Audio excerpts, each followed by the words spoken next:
Antras žingsnis – profesijos pasirinkimas. Kai jau žinai, koks esi pats ir nepatingėjai pasidomėti, kokių profesijų būna, turbūt jau žinai, kuo būti.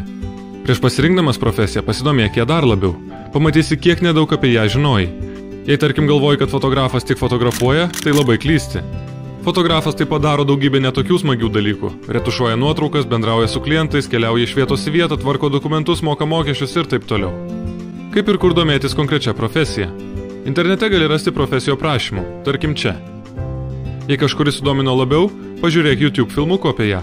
Parašyk elektroniniu paštu tave dominančios profesijos atstovui. Paklausk jo paties. Net pats nustebsi, kad žmonės dažniausiai atsako į laiškus ir yra linkę padėti ir patarti. Ieškok progos išbandyti tą profesiją. Paprašyk kažko praleisti darbo dieną kartu ir tiesiog stebėk. Renkantis profesiją svarbu įvertinti šiuos dalykus. Ką galiu daryti, ką noriu daryti, ko reikia. Tarkim, jei fizinės galimybės leidžia ir labai nori būti astronautu, bet nenori keliauti iš Lietuvos, greičiausiai teks dirbti ne tai, ką nori.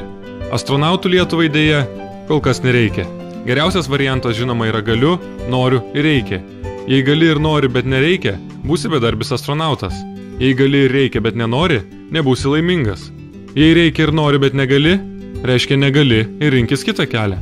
Nėra nieko blogo neapsispręsti per dieną. Jei niekas nesiseka ir niekas nedomina, niekur nesirink. Palauk, pakeliauk, pailsėk.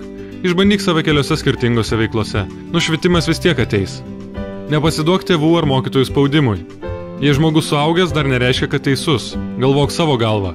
Jei tėvai nori, kad būtum teisininkas, o tau norisi būti kirpėju, būk laimingas kirpėjas. O būdamas geru kirpėju gali uždirbti netgi daugiau.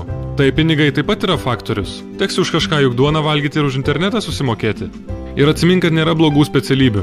Yra tik blogai dirbantys žmonės. Gali būti puikiai siuvėja, neatsiginti užsakymą ir jausies daug geriau nei prasta ekonomistė.